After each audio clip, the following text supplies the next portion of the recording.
So ಯಾರ್ಯಾರು ಬರಾತಿರಿ ಸ್ಟೆಲ್ಯಾಂಟಿಸ್ಗೆ ಈ ಸತಿ ಅಂಕಿ ಭಾಳ ದಪ್ಪನಾಗಿರುವಂಥ ಹುಡೀಸ್ ಆಮೇಲೆ ಸ್ವೆಟರ್ಸ್ ಪ್ರಿಫರ್ ಮಾಡಿರಿ, ಮಫ್ಲರ್ ಆಮೇಲೆ ಹ್ಯಾಂಡ್ ಗ್ಲವ್ಸ್.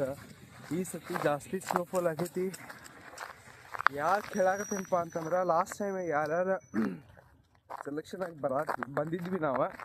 ಸೊ ಅವಾಗ ನಾರ್ಮಲಾಗಿ ಸ್ನೋ ಬೀಳ್ತಿತ್ತು, ಇದೇ ರೀತಿ ಬಿದ್ದೈತಿ ಒಂದು 2, 3, 4 ಟೈಮ್ಸ್ ಅಷ್ಟೇ. ಬಟ್ ಇವಾಗ ನೋಡಿದ್ರೆ ಈ ಇಯರ್ ಕಂಟಿನ್ಯೂಸ್ ಆಗಿ ಇದೇ ರೀತಿ ಬರಾಕೈತಿ. So careful. ಗಾಡಿ ಪರಿಸ್ಥಿತಿ ನೋಡ್ರಿ ಹೆಂಗಾಗೈತಿ.